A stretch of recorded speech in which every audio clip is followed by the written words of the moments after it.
Stella, maybe. Stella, You must be Lynn. we don't know. I am. Yes. Hi, I'm Andy Conway. So nice Oh, to see you. thank you. Yeah, I've Thank seen the you. name. I've seen some emails. So Thank you for coming. What? thanks for the name. I've seen emails from you and Oh, you on have some of the exchanges. So good ones, I hope. of course. So, all right. I'll start. I'm ready. Yeah, Okay. just let me know when you're. How are you? How are you? Fine. So I could put this here maybe. Since nobody probably cares. Are you ready to go?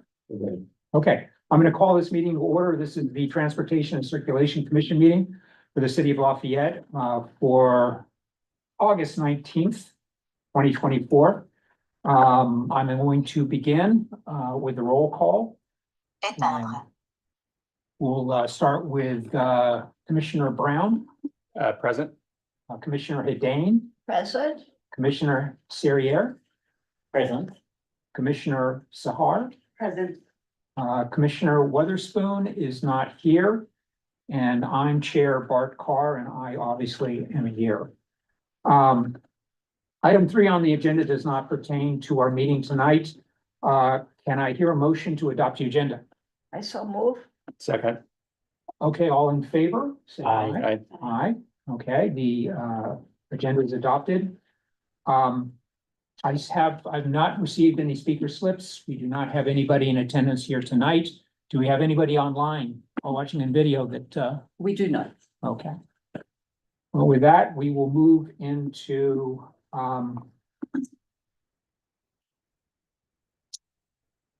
we're going to move into, and I should recognize that we are supported by Lafayette staff. Patrick Golier, Transportation and Circulation Program Manager, is here, as well as Therese. Good evening, Therese. Thank you. Okay, so we're going to move into old business, which is going to be a presentation on Slow Down Lafayette as an update. And with that, I'll turn it over to Patrick and he can introduce the presentation. Great. So we are lucky tonight to have Officer Andy Comley with us tonight. Andy is leading the Slow Down Lafayette campaign for the city, working in close collaboration with the engineering department and our communications effort as well. So I had invited Andy to come and give an annual update on the progress of the Slow Down Lafayette campaign and all the work that he's done, which is a tremendous amount of work in the past year. So I will hand it off. You can put a slide. Yep. Okay. Great. Well, so last time I was here was just a year ago, and we were talking about we had a few pieces of equipment of the plan of what we're going to have. We didn't have much in the way of actually doing anything other than gathering pieces and parts. So we've come a long way since then. So we're kind of at the highest level, what got done over the last 12 months.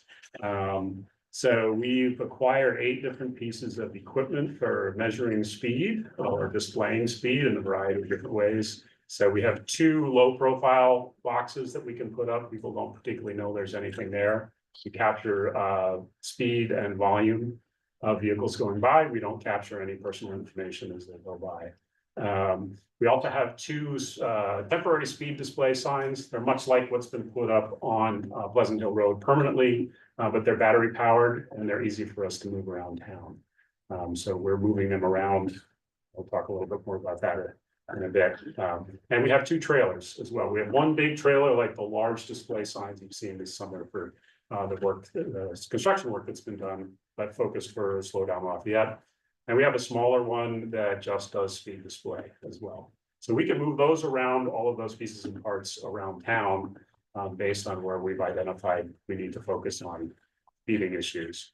Last 2 pieces are, we got 2 new LiDAR guns basically for doing speed control for our officers.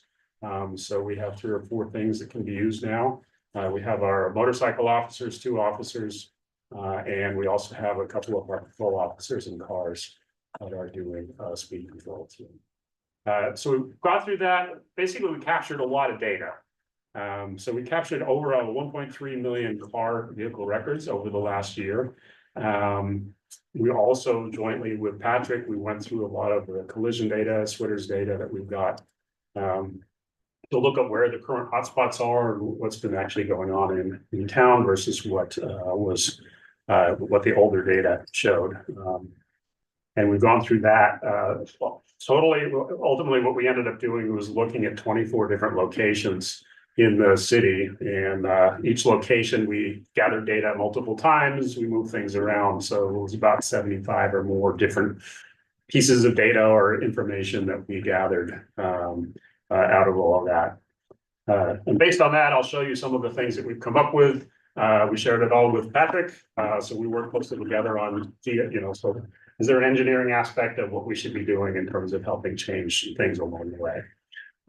So that's the sort of engineering data side of things. We also worked with Suzanne and did a public outreach campaign in a couple different ways, and I'll talk about that this evening as well too. So an aspect of what we're trying to do is educating folks on what's going on, what are some of the high concerns people have, and how can we make Lafayette safer.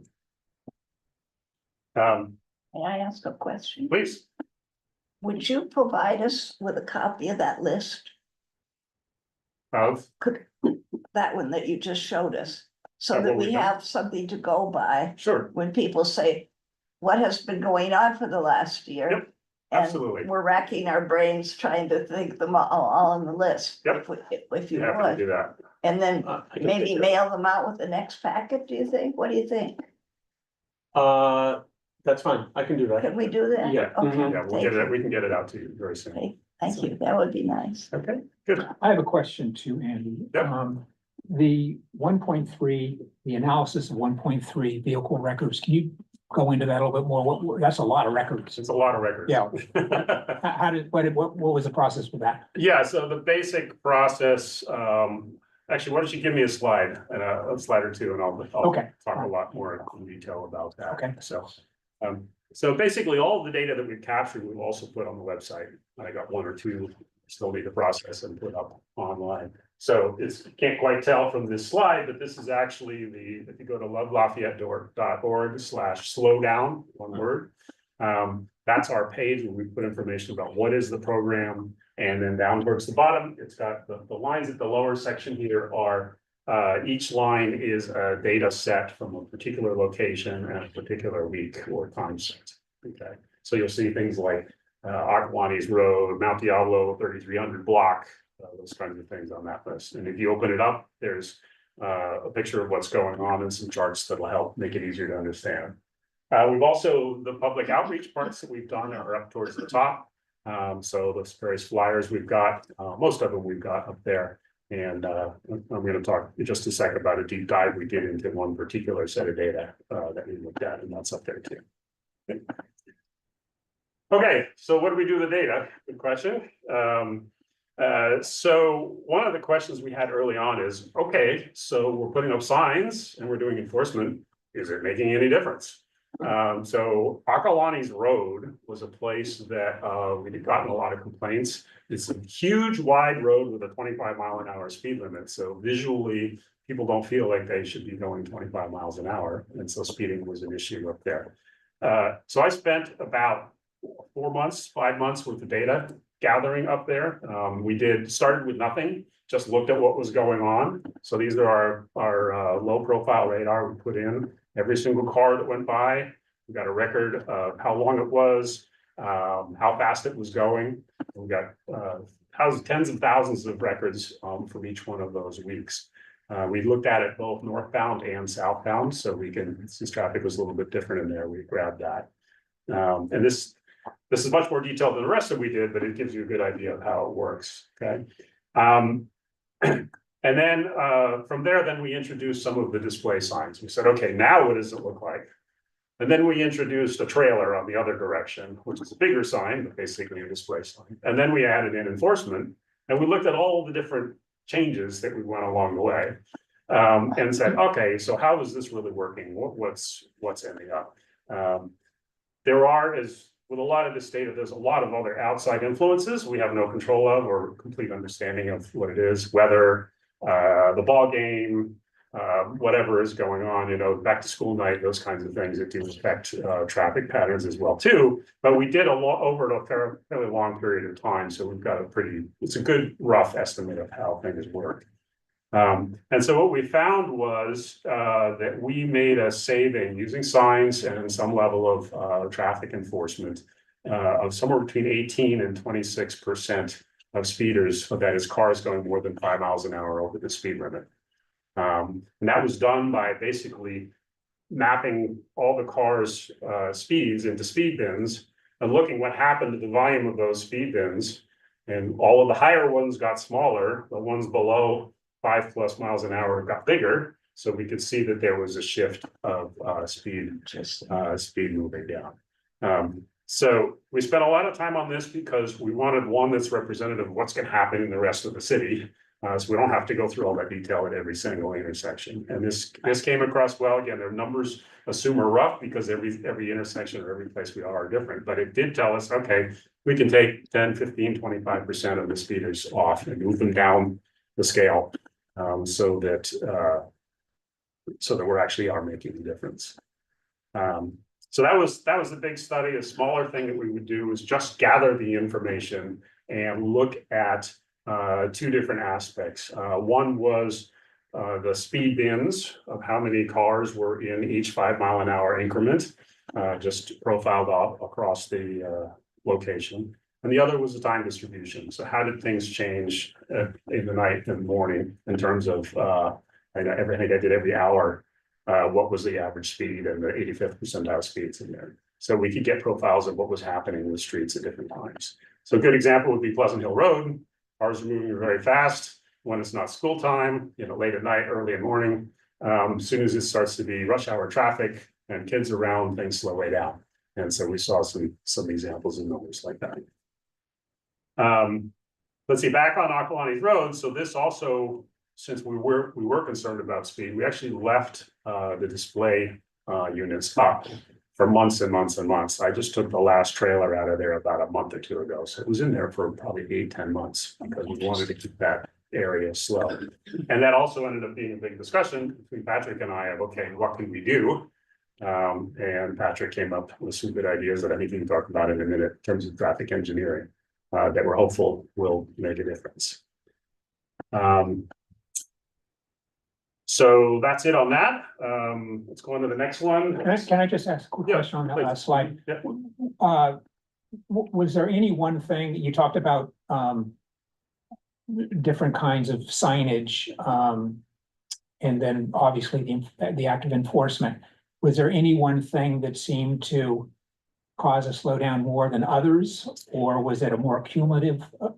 It was definitely Snowball effect or what? Yeah. cumulative. So as I remember, it was ballpark the same. If we just did a sign or we just did enforcement, I think in his numbers, so the signs gave us maybe 10 to 15%. Enforcement gave us another 10%, 15% on top of that. So it was cumulative, which was nice to see. And it's also structurally where we put things. I'll take the northbound side because that was the downhill faster side. The speed display sign was up pretty high. It's not that far away from the intersection. It was after people got up to speed. And then the enforcement was just where the various Valenti roads and courts are. So people had a chance to catch up. So when they saw twice in that stretch of road that were out there, I think that probably helped a lot in terms of slowing them down. But both of them had an effect. This is all before the new striping that's going in on. Yeah, striping has been the last matter of week or two, a couple of weeks. Right. So, and this was a year ago. So, yeah. Okay. May I ask, so I know this is record keeping versus enforcement. So when it was enforced, do we see the locals driving or is it just non-residents passing through? Like who are the speeders? I guess? Yeah, so we didn't do an analysis of who, so we're kind of consciously not, police officers write a ticket, right? So that information's there, but we've consciously not gone specifically to public, specific information of individuals. So I can't quite answer that. I can give you some reference of past police things we've done in the years where people were up in arms about traffic. honestly, my recollection is 80% plus of the people we ended up ticketing were the people in the neighborhood that were upset about speeding. I see. So, and it all depends.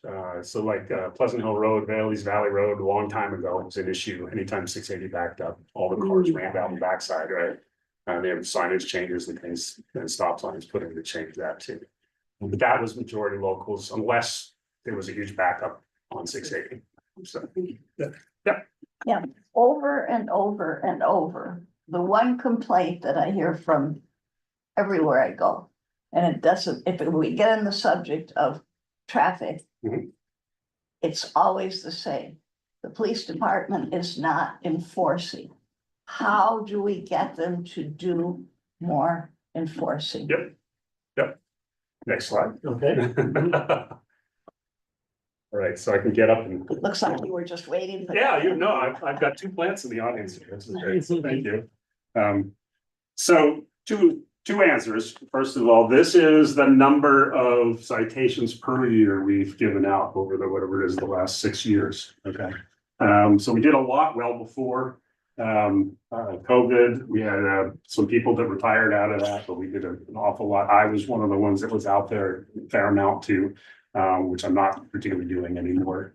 And then COVID hit and everything dropped down. Continuing forward, we've turned over some of our traffic officers in the last year or two. And so last year we were kind of the same as what we were the year before, and we'll see where we end up this year. So that's annually where we're at. So we are enforcing, right? We're enforcing like we've been doing for 4 years, right? It's people just aren't aware. They don't, somehow they don't see, Well, they don't hear For it. one thing, they are not seeing them show any enforcement on Moraga Road, hardly minuscule. Okay. That's not helpful. And if any, so I will tell you, we put a motorcycle officer out, not every day, but most days. Down on Moraga Road at the times the schools are opening and closing down at Brook Street. He was out there giving tickets this morning. He works up and down that particular area. So it's a, part of it is, I totally appreciate the challenge, right? Part of it is we actually are out there, right? But I But don't know, maybe not we're not, enough. Not enough, not long enough. right? Right. So we have a limited number of people that can do this. We have two full-time motorcycle officers where their job is traffic. And we've also now been using our beat officers to do in the cars to also do traffic stops too. So we have a fair number of people that are there to help. I'll show you the monthly numbers. You will see there's some times when we were low, and I'll talk about that as well, right? So this is this year, okay? We were ramping up. We were short one of our motorcycle officers for about 6 months at the beginning of this year, which you're going to see the effect of. We ramped up. Somebody had a baby. Somebody went on vacation. So we are affected a lot by, since we're only talking a couple officers at a time, right? One goes out, it has a significant effect. So we're back up in July, coming back up. And so far this month, we're in the same kind of range for halfway through the month. Okay. So that's 164, 207 tickets that we've been given in the bigger months. Granted, the lower ones, I'll agree with you on that. We could have done more tickets when we were down in this area here, but we were short-staffed in that area too. Are we still short-staffed? Everybody's here now. Oh, good. How many officers at one time? So we have two that are dedicated to doing traffic enforcement, the two motorcycle officers. And then we have, So we haven't added officers, motorcycle officers. no, we don't have the budget for it. And I don't think we've added any motorcycle officers probably in 20 years at least. We've, from my recollection, we've always had two. I was a reserve officer, so I was an That's extra. all I Right, right. remember too. Right. So that's a People financial issue. notice that. Yep. And they ask me, where are the police? We never see police around. Mhm.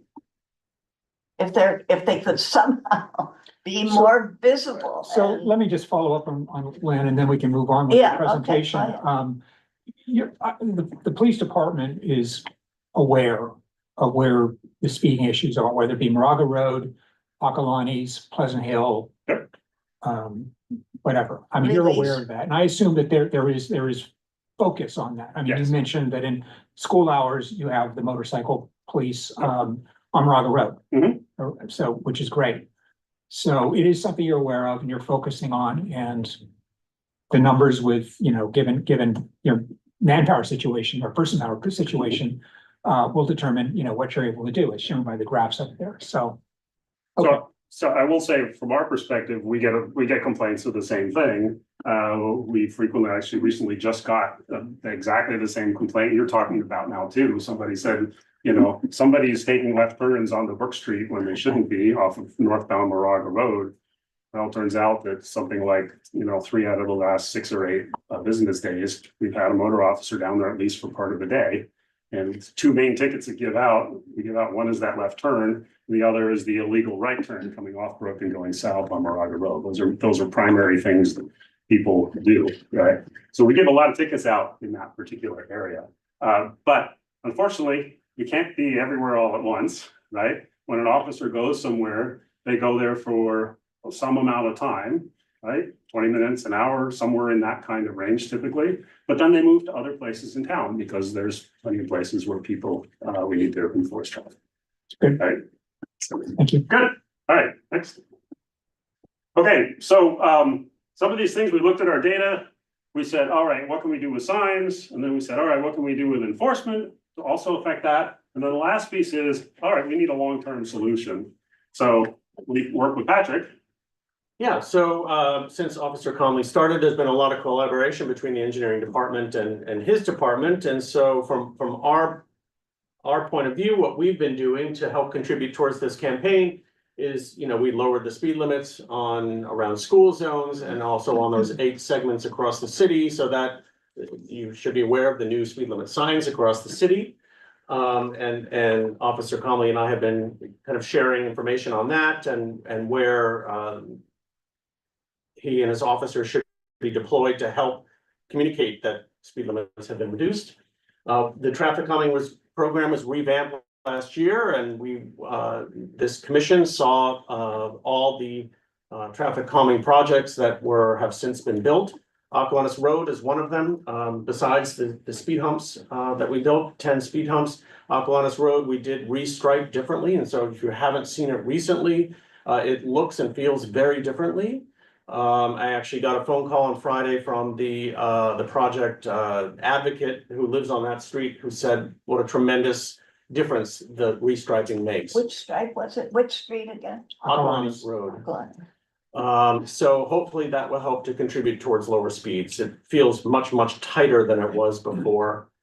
The safety improvements around schools, I'm going to bring that probably to the next meeting to celebrate all the work that's been done. The engineering work and the communication work around improving safety around our schools. And then also, I'm calling it following the paving projects.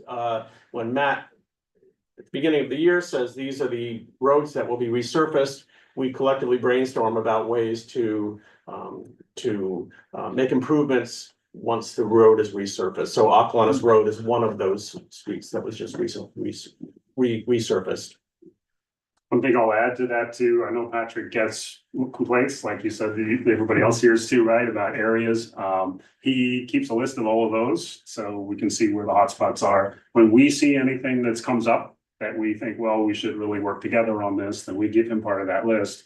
And whatever it was, a month before the summer started, Patrick had his long list that he went through of where should we paint, where should we put speed humps, where should we change all the signs. So he had a big work list for the summer. So how many speed limit signs did you put in this summer? I think 105 signs were installed. Oh, wow. Yeah, big number. Pretty incredible.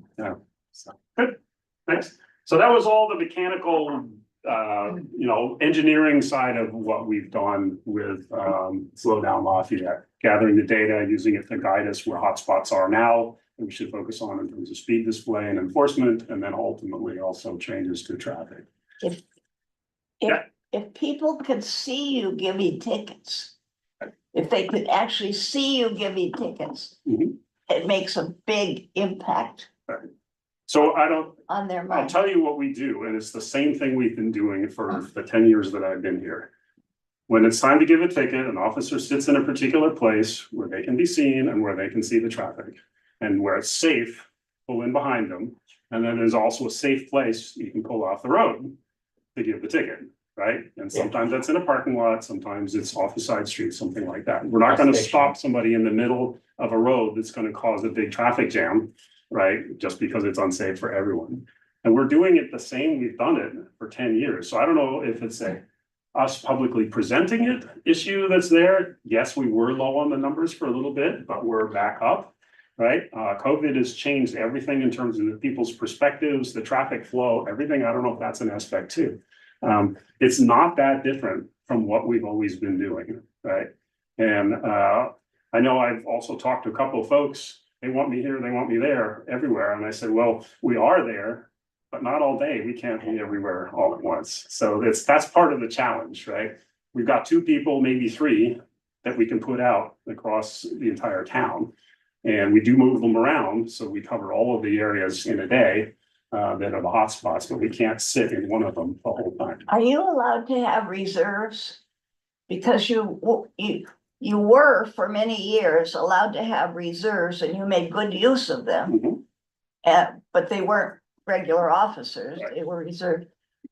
And then they were all taken away. Apparently they must have been declared illegal or something. I don't know what Yeah, it was, but they all disappeared, all 20, that we had 20.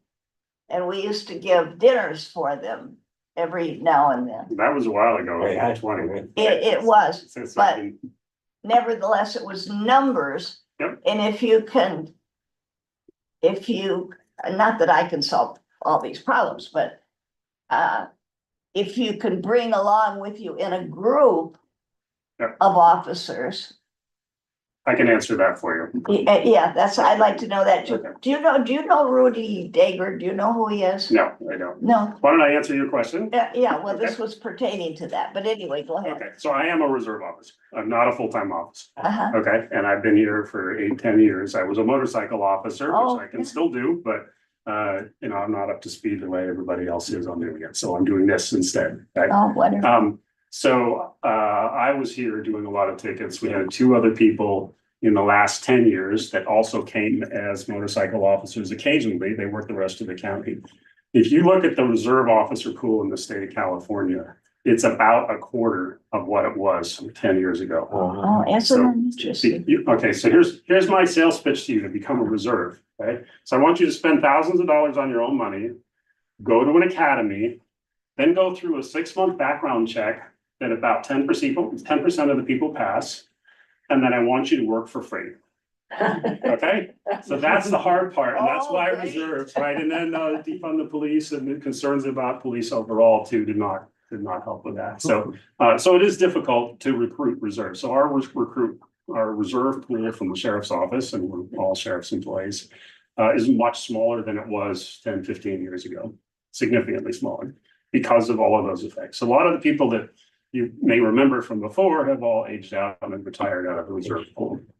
Okay, so I'd love it. I would love to have lots of reserves, but the fact of the matter is statewide, there just is not that pool of people available. And they all work Multiple, for free? academies have also closed in the area, so the closest academy is in the south side of San Jose, Oh, shit. right? So anyways, They work for free? absolutely. It's a volunteer job. Like you? Unpaid professional is the way we think of it. So How do you say? an unpaid professional. Wow, So, thank you. okay, Social media. yep, let's keep moving.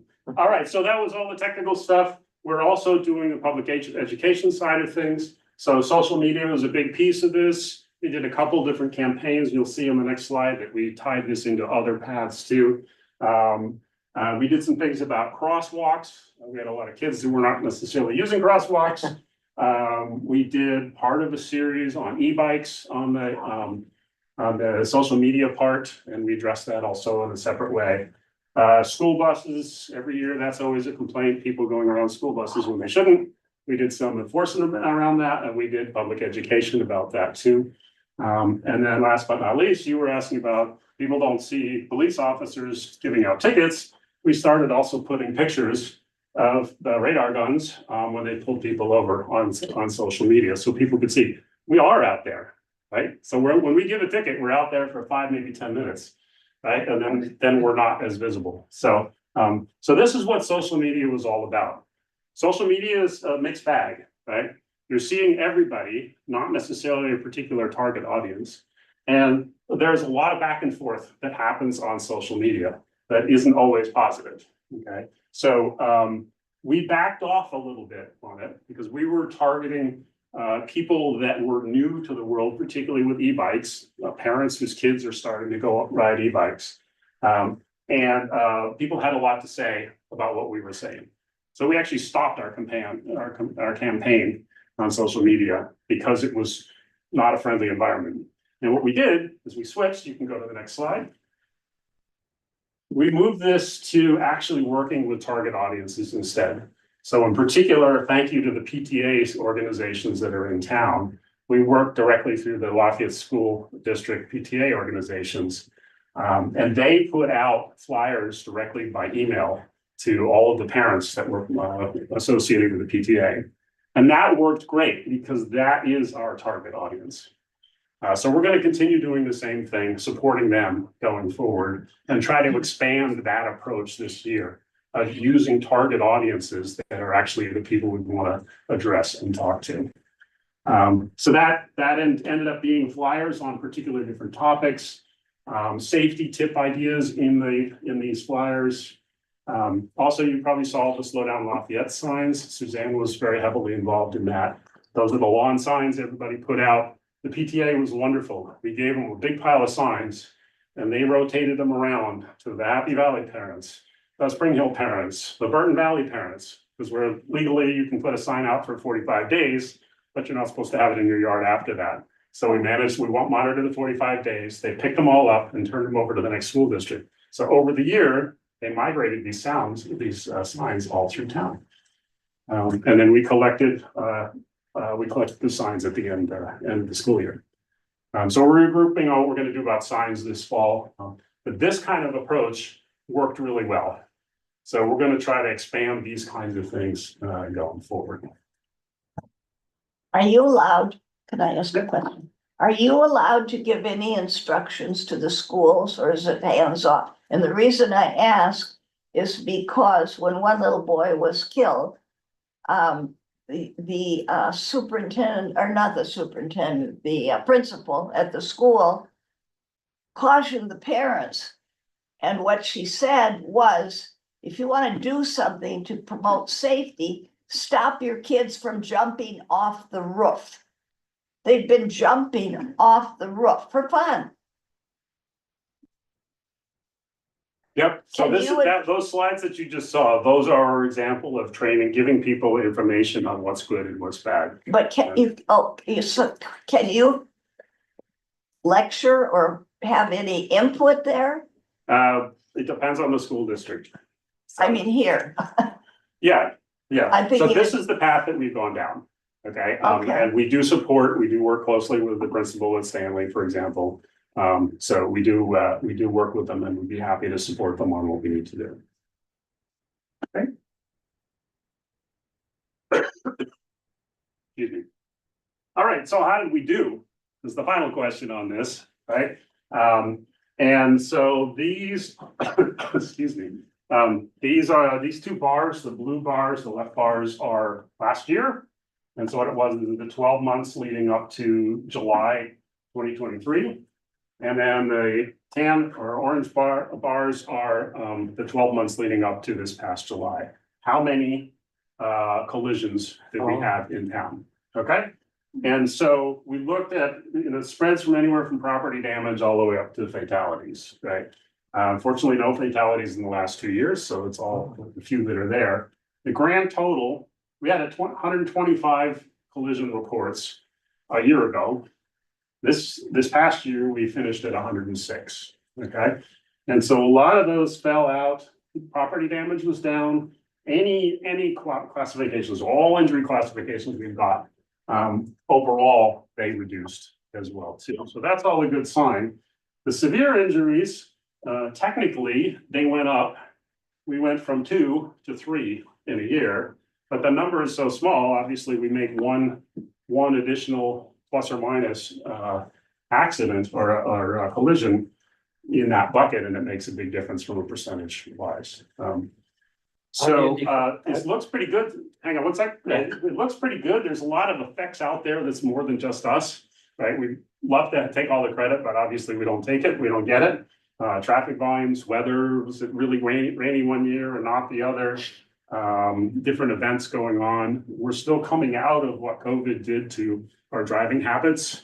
I think they're settling down a little bit, but people were pretty crazy after having the roads emptied for a long time, so that may be an effect that's there as well too.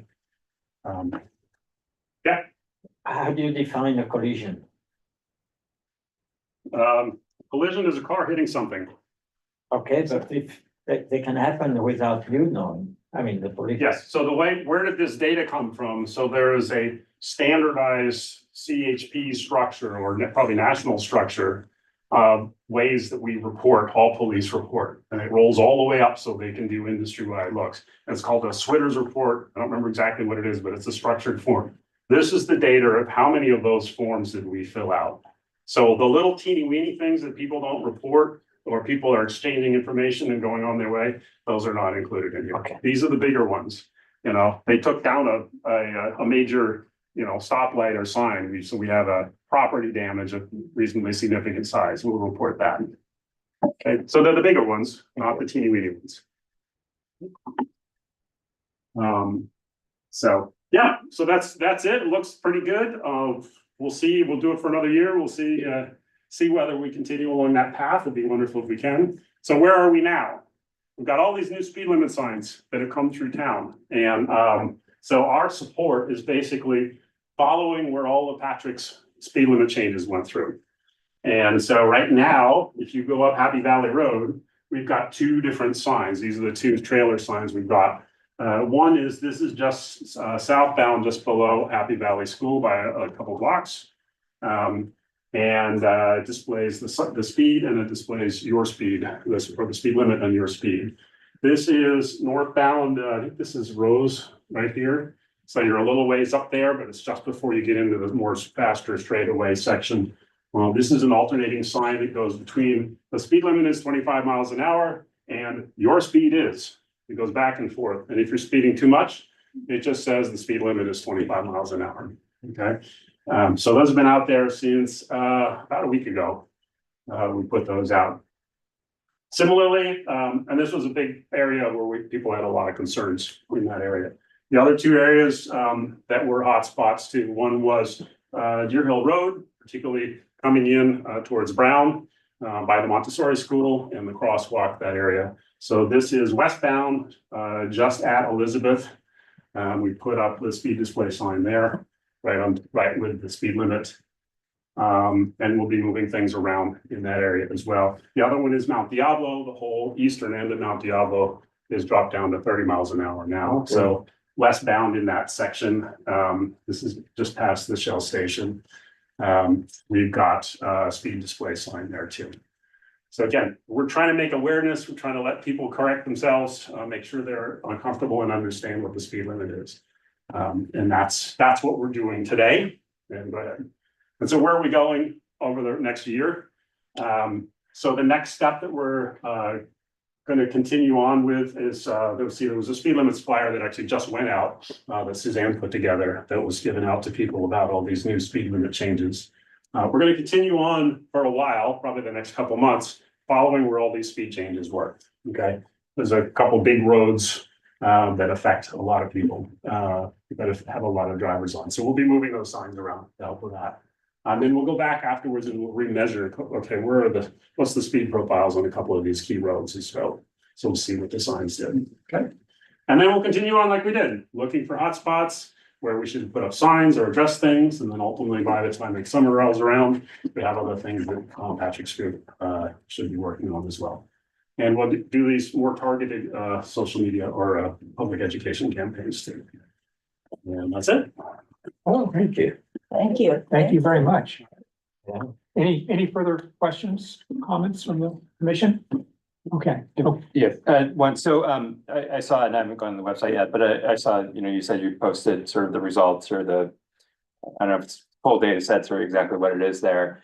are you gonna continue to do that and also, and I don't know how much analysis you can do, but particularly say along Akalani's now, if we look at a year or two after all the striping Yes. changes and everything, Right, so we're gonna give it a few months to let traffic settle in, but then we're gonna go back to where the main changes were. So Akalani's, now Diablo Boulevard, probably Deer Hill.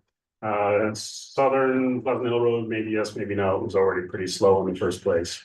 And we'll hit those areas and see, okay, so now that it's settled in with the new speed limits, what's the speed profile look like? And we'll put the same thing out. So we will do that, it's gonna be more targeted. and sorry, just to follow up, and you're gonna continue to post, Yep. all your, okay. Yep. Great, thank you. Well, that was a great presentation. Thank you very much. And Very well. clearly, it's a multifaceted campaign. Doing lots of different things, in addition to the engineering work that the city's doing on some of the streets, which should also help out. Enforcement is always important. I think you've heard that tonight, so that's certainly important. But great job. Thank you for coming and talking to us. We appreciate it. I have one more question.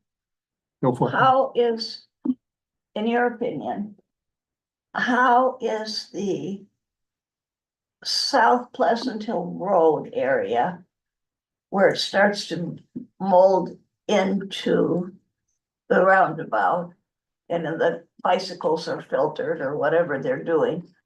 And what's your opinion of how that is coming along? Did you evaluate that? So I evaluated speeds early on above all of that. And basically there was very few speeders going into that section. So that whole lower end of Pleasant Hill Road, people were actually not going as fast as people thought. I was not involved in any of the changes that were going on down there, so I'm not sure I can address any of that, other than I know it's a place that's been a lot of focus to make sure. It's very confusing, I think, when you look at it. I don't. But that's not He's a police issue. bicyclist, so I. Yeah, and Lynn, that's not a police issue. That's a city project. Well, it's a little of both, I think. Yeah. We've Anyway. had people killed there. So there was no commission action on this item, just a receive and file. So again, thank you very much, Yeah. Officer Conley, appreciate it. We're gonna move on to the next item on our agenda. But before we do that, I'm remiss because I forgot after the roll call to recognize that we recently lost a commissioner, Carl DeGiorgio, who's been on the commission for many, many years. And we're gonna invite him to come back so we can more formally say farewell to him. But I just wanted to quickly, in this meeting, just recognize that he has left. He will be missed. Very experienced commissioner, very thoughtful individual. He made an impression on me, very sensitive to resident concerns throughout his entire tenure. So anyway, I just wanted to mention that. I forgot to do that after the roll call, but we'll ask Carl to come back. With that, we're going to move on to the next item, which is under new business, which is election of a vice chair. Because I was the former vice chair, now I'm the chair.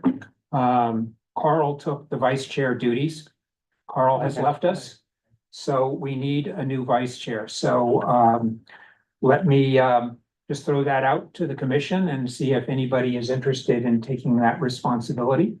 Unfortunately, Commissioner Weatherspoon isn't here, so we can't get her feedback, but I'll leave it at that. Is there anyone interested in doing that? I Yes. have a question. Yes. How about our friend in the green shirt here? Is he interested? Because I can never tell if he's interested in doing that or not. I did service that for a couple of years I know you did. and appreciate it, but I don't know if any Stella or, anyone else Michelle's interested. Have you received any expressions of interest? I have not asked for them and I have not received any. I wanted to ask Michelle, I don't want to put her on the spot because she is brand new. But it isn't a difficult thing to do because mostly you don't have to do anything because I'm here.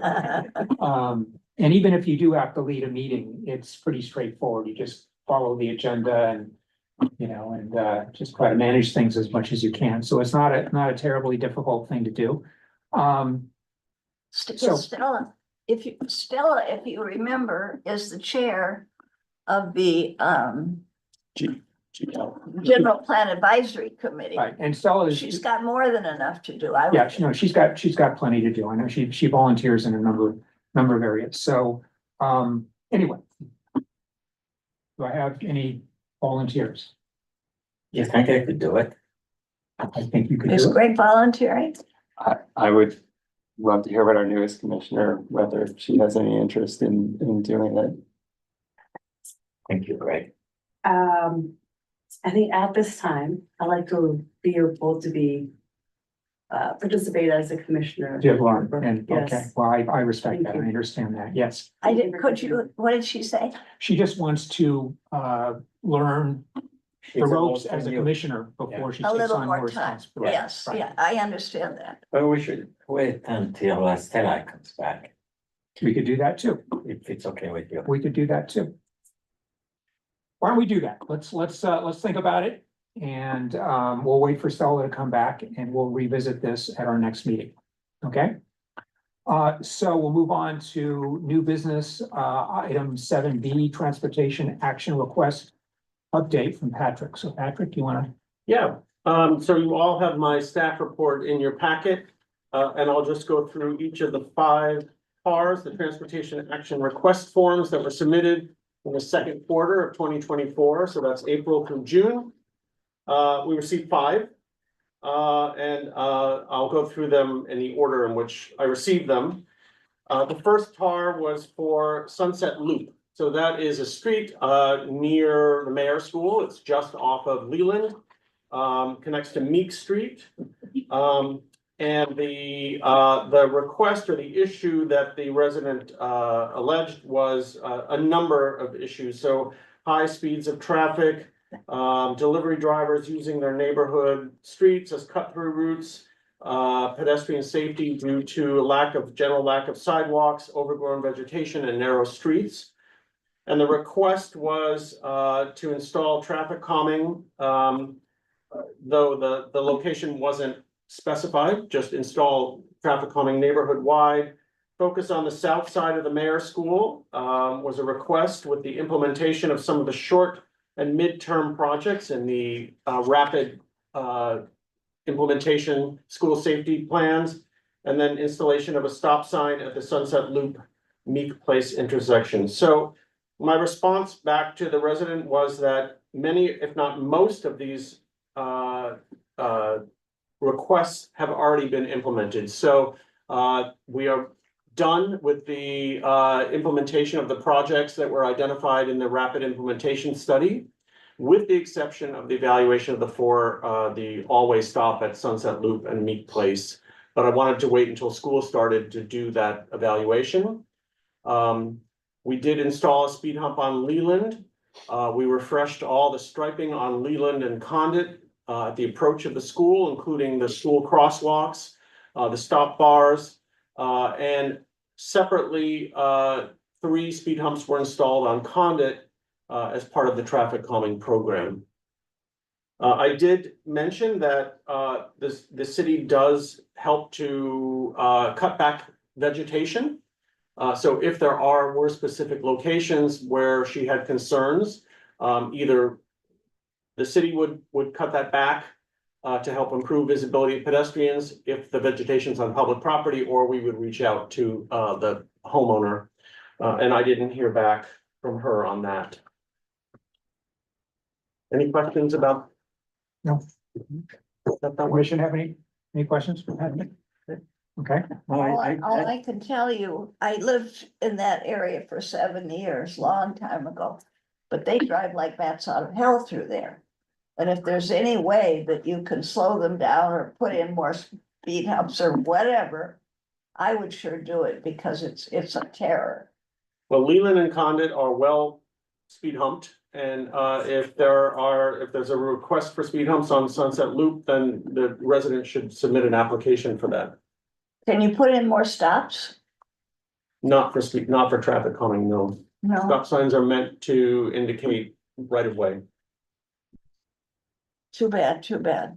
Yes, Is the city aware of the pavers at the crosswalks on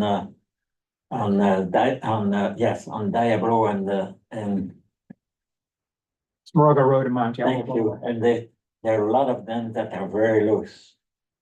Pavers, When you make a right turn off Moraga Road onto Mount Diablo Boulevard, yeah, the pavers make a lot of noise. Yes. Yeah. and it's only gonna get worse, Yeah, particularly with the rain. And yes, then Mike is aware of that. Oh, you are. Yeah. Good. Is that the conclusion of the presentation? No, I've got No. four more. Oh, okay. Oh, Could I add one? Yes, Um. We had 3 fatalities at the roundabout over the years since we put it in. And it's always been sort of a puzzlement. They're always in the same spot. They're on the south side and slightly, or maybe considerably, east, sorry. And the sun is always coming up. And I went through there about 9 o'clock, maybe 8 o'clock in the morning a few weeks ago. And the sun was in the perfect position to give me a demonstration. And I rounded that roundabout very slowly. And I was trying to stay on track around the roundabout, and I couldn't see it. There was no difference because the sun was coming down. And there are rocks or bricks or whatever you want to call them around that roundabout. And there was no way of distinguishing those rocks from the road. So what's your It was question? all, yeah, your because question? there needs to be some kind of a line so that you can, so people know. well, All- the roundabout and Pleasant Hill Road was just resurfaced and restriped, so check it out again. No, It's this been is under just, construction. this was just a week ago. well, that's Yep. what he said. That's It's what still- has been going on. It's still Just it's still happening. It's still happening. Well, I hope so, but you Let- couldn't see the difference. Right, I'm saying that it's been restriped and the striping should have been added again. Well, this wasn't striping. But you're This, saying you're looking for lines to this was differentiate. rocks around Yeah. the roundabout, yeah. And it was almost impossible to tell the difference between what was road and what was roundabout. Hmm. You couldn't see it. The sun was just overwhelming. Well, I will drive, I Keep will your eyes personally open. drive the roundabout and look for Yeah, what you're. please, yeah, Okay, Because I haven't because experienced. that that's too myself. many fatalities in one spot. Let's continue with the presentation. okay, so the second tar was retracted, but I did want to include it because it had been submitted. It was a request to restrict parking in front of 2 homes on Martino Road. At the mouth of Martino, to ensure emergency response vehicles can get up the street unrestricted. It was later retracted. The third tar was southbound First Street at the Whole Foods traffic signal. So residents said that on numerous times as she's coming out of the Whole Foods parking lot, it's signalized for southbound traffic, drivers ran the red light. Actually, this is something that I collaborated with Officer Conley on, and what we determined was that for many drivers, as you're coming down First Street, that signal is in close proximity to the signal at First Street at Mount Diablo. Yeah. And if you're hitting that at the right angle, it's hard to distinguish between the 2 sets of traffic signals. If one is red and one at Mount Diablo is green, check that out the next time you're going south on First Street. So what we're doing is a simple fix, which is installing reflective tape around the signal head, the backings behind the signals so that you can better differentiate between the 2 sets of signals. All right. What about bird houses? I'm sorry? There are also bird houses on those signs. birdhouses. I don't think at that signal, but maybe I'm wrong. The fourth tar is Pleasant Hill Road at the driveway entrance to the tennis courts at Oconomowoc High School. So the issue that is alleged is that it's hard if you're coming southbound on Pleasant Hill Road and turning left into the school driveway there by the tennis courts. It's challenging when traffic is backed up. And the request is for a do not block markings on the road. What I mentioned, this came in as school was closed. I mentioned that I would like to do a closer evaluation of that area. It's 1,000 feet, that location from the next signalized intersection at Spring Hill Quant. And so I question whether or not Pleasant Hill Road is backed up that far in the morning. It'd be afternoon rush. wouldn't it, Afternoon, Where it's, right. yeah, it'd back up. Right, so she had alleged that the issue occurred in both the morning and the afternoon drop off.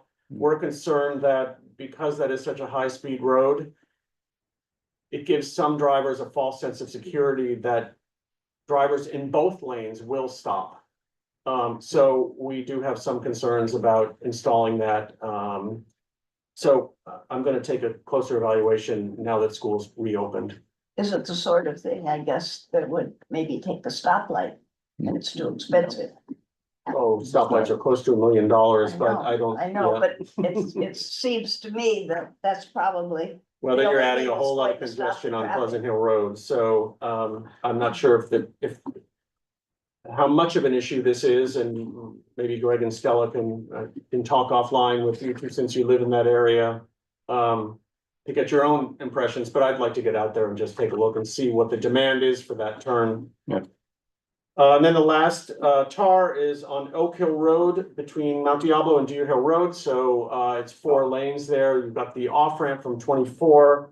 And the resident mentioned faded lane markings, which confuse some drivers, particularly coming southbound and turning left into the Safeway parking lot, but doing that from one of the northbound lanes. And so we agree.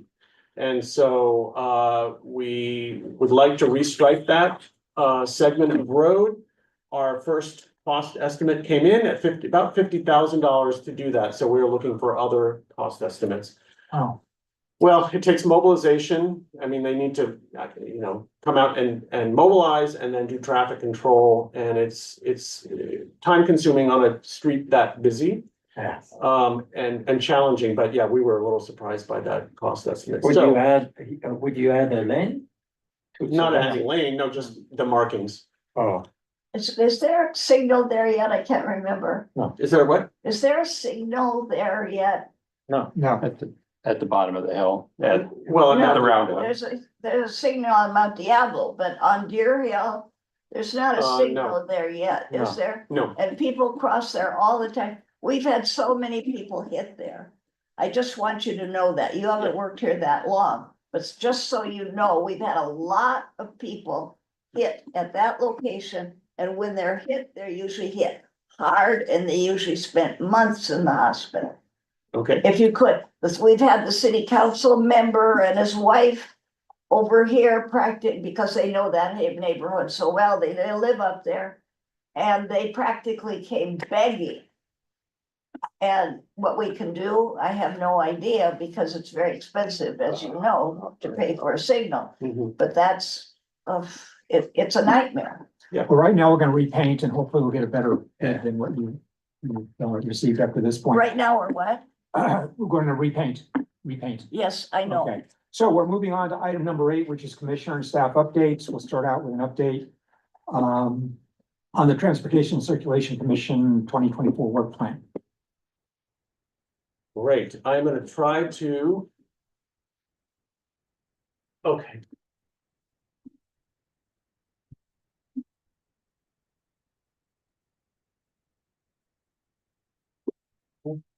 So, let me go back and share my screen.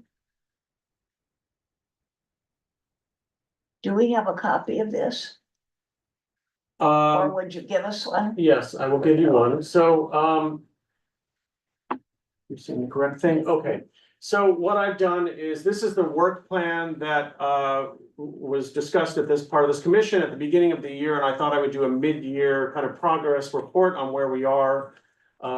Commissioner DeGiorgio like these reports. So what I've done is, I've actually highlighted those work items that I had predicted would come to the commission to be discussed in the second half of the year, either in the third or fourth quarter. I thought that would be a good way to kind of break it down. So the first project here that's highlighted is the Pleasant Hill Road East Side Pathway. I'm calling it a project. It's really not a project. So if you remember, last year, council directed Matt Luttrup to develop a strip map with the pros and cons of an east side pathway along Pleasant Hill Road between Mount Diablo and Deer Hill. And do an evaluation, some sort of evaluation of the impact of the rapid flashing beacons that Caltrans will be installing at the on and off ramps. So at this point, Matt is developing 100% design per council direction for the center hill, so the center pathway.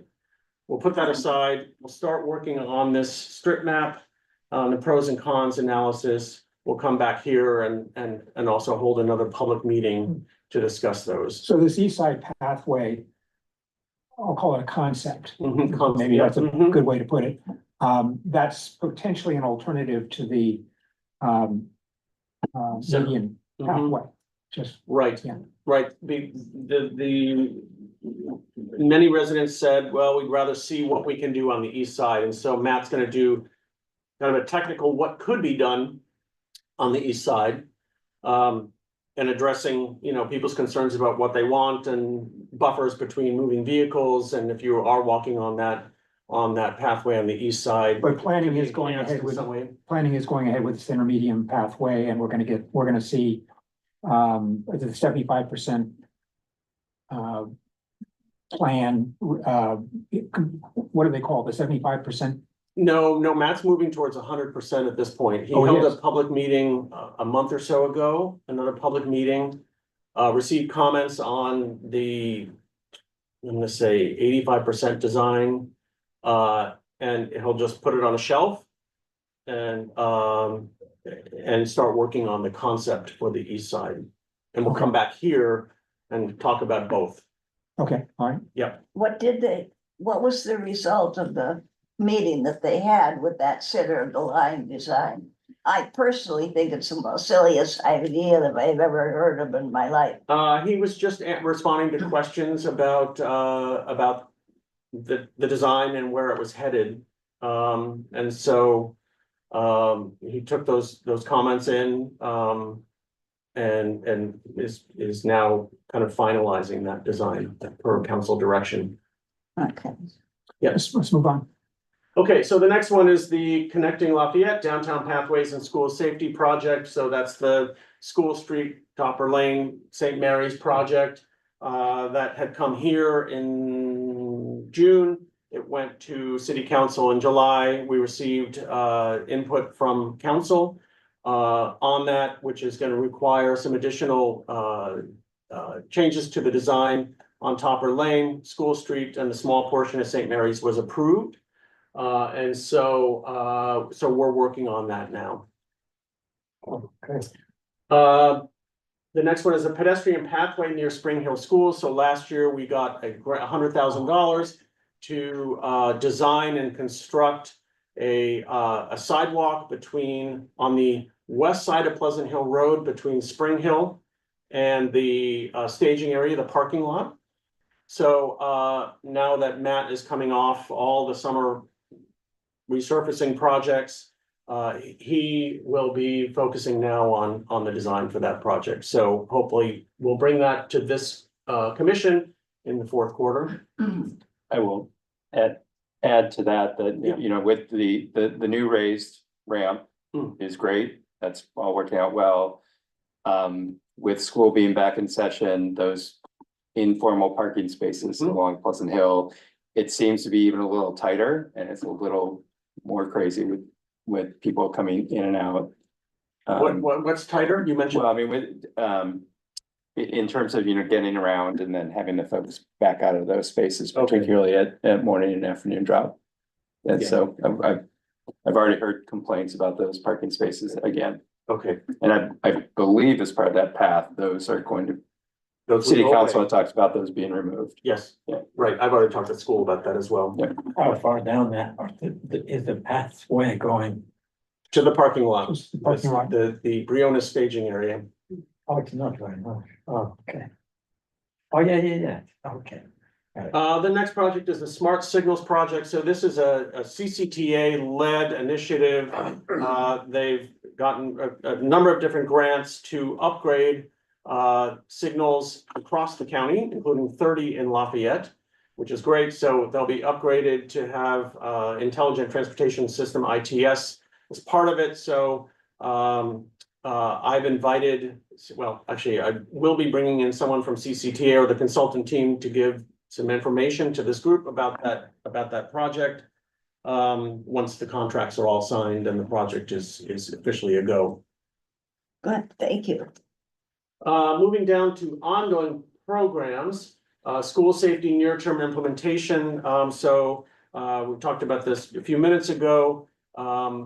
We are almost 100% complete with all the projects that were identified by this commission as being the priority projects out of those rapid implementation school safety projects. And so I want to be able to celebrate the conclusion of that work and the money that council has allocated towards that effort. So want to do kind of a dog and pony show to show you all and members of the public what that money was able to get us. Will you do that also for city council? Yes, yeah. Moving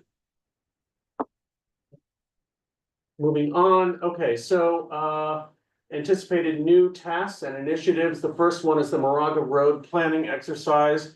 Talked about that with this commission last year. Matt is planning on resurfacing Moraga Road south of Mount Diablo in 2026 or 2027. And so that gives us an opportunity to reconsider how the road could be put together once resurfaced. And so right now I'm doing some initial technical analysis just to indicate whether or not any changes are feasible. So hold on tight. I don't have an answer. It's a challenging corridor, but we get so many requests to improve safety for pedestrians and cyclists as well as drivers on that street. And so we'd love to be able to take advantage of that resurfacing effort. We just want to be fully aware of what the impacts might be. So we're doing a technical analysis behind the scenes at this point. Yes. Yeah. Are you aware that there are several creeks that meet under under Moraga, Moraga Road? Yes, Moraga Road. Do you understand that there's 3 or 4 that feed and they all meet under the road? You know that? I don't know that, but I'm assuming Matt knows that, but everything that we would be doing, reconsidering would be above ground, right? It would just be how the road is resurfaced and restriped, whether or not we are adding left turn lanes, whether or not we are widening sidewalks. Bike lanes? Bike lanes, Thank you. yes, Yeah. yeah. It's all on the table. Okay. So the downtown parking management planning study, this is a grant that I received last year for $170,000, no local match. And so MTC is managing this, and we've got a consultant team right now that's doing kind of the behind the scenes work. What the project is updating a parking management plan for downtown Lafayette. We're now considering, so this is public, private, on-street, off-street, kind of all the parking supply in downtown Lafayette. And now we're kind of layering on the new housing that is being anticipated as part of the new housing element. Making downtown more multimodal, and just better being able to balance demand and supply downtown. So after Labor Day, you'll hear much more about this study when we kind of kick off robust data collection as well as stakeholder engagement on that study. Circulation element update and the Mount Diablo Boulevard corridor plan. Those two initiatives are run by will be led by the planning department. What I understand now is that neither are anticipated to be kicked off this year.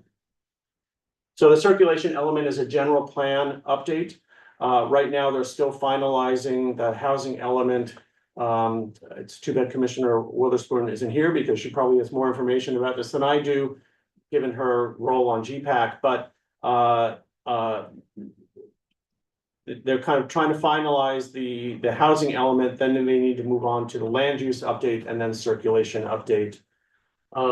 The Mount Diablo Boulevard corridor plan, they'll lead as well, and that will likely kick off in 2025, but the planning of the parking management, the study is likely to be one really key input into the corridor plan. So it's nice that the two studies are offset. And then finally, right turn on red, restrictions along Mount Diablo Boulevard. This is we're along with the Moraga Road planning exercise, we are taking a look at if we restricted right turns on red on Mount Diablo Boulevard at Moraga Road, First Street and Oak Hill, and what the implications would be. So those are the three kind of key intersections along Mount Diablo. And what we're proposing is right turn on red restrictions when a PED activates the call button. But we're doing our technical homework at this moment. So you'll hear more about that soon. Well, excuse me, you have had it a couple of seconds or three for pedestrians to start walking before the cars can go. Well, this study would explore right turn on red restrictions. So pedestrians would have their own, there wouldn't be conflicts when you've got a green. Okay,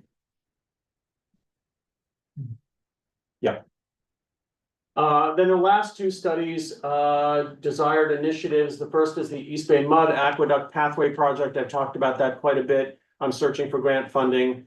That project council has indicated is a priority, if I can find grant funding. So I'm looking, looking at the project holistically between where it ends today near Risa Road, all the way over to Pleasant Hill Road, just within the downtown area, just around BART. I'm trying to figure out ways to cobble together money so that I can move the project forward in some form.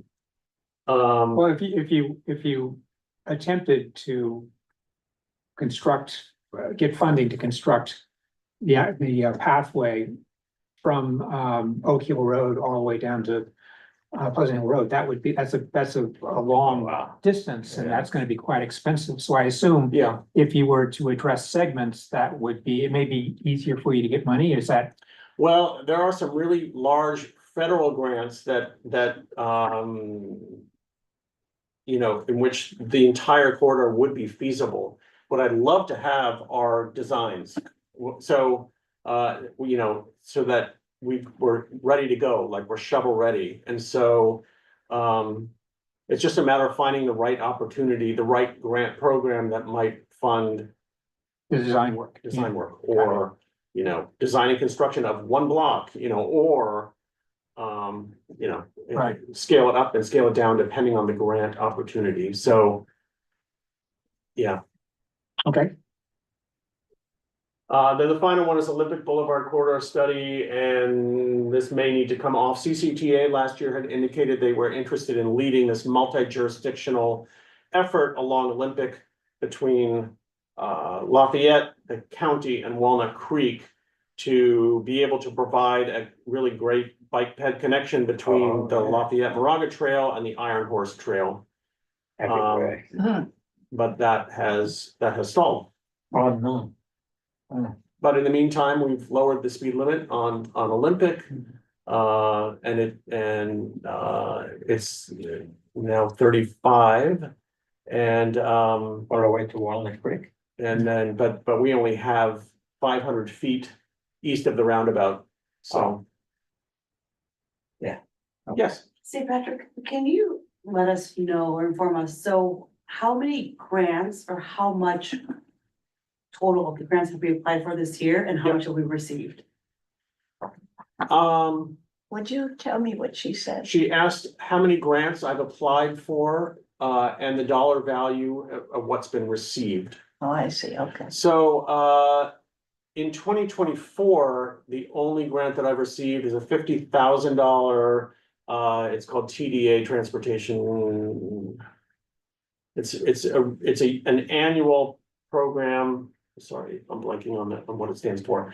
And it would provide a rapid flashing beacon, at the intersection of Mount Diablo at Hampton. But I am gonna send you, Michelle, since you're new, I had written a staff report last winter. It came here and then went to council that identified, what my priorities should be, as well as it outlined a number of the different annual grants and then the one-off grants, that I've applied for. So, that'll give you some better information. Last year, I was successful in getting the $170,000 for the parking study, as well as $100,000 for the pathway on the west side of Pleasant Hill Road that I just mentioned. And then 2 years ago, successful in getting 3.85 million for the School Street Topper Lane project. Yeah. Yeah. Thank you.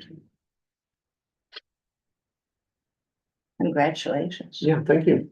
So that concludes the, That concludes the Okay. presentation. No, I have a question. Oh. What about there are on the north side of Mount Diablo, there are several restaurants.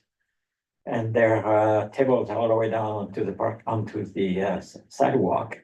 And so then there is more than a sidewalk added in wood. Is that gonna stay on, or is that You're gonna be talking about, removed so that parking cars, I mean. are you talking about on the north side of the street? Yeah, on the north side. Yeah. I believe the city's reconsidering those spots. I think that the businesses had to sign on for a certain amount of time. I think it may expire at the end of the year. Oh, okay, all right. okay, item 8B, Commissioner oral reports on relevant activities and meetings. So do we have any commissioner reports? I hear none. So I'm going to move to item number 9, which is adjournment. I'm going to adjourn the meeting. It is right now 8:20. So thank you very much, everyone. And again, thank you very much, Officer Conley. Yeah, thank you. Oh, you know what could we tackle? We may need, everybody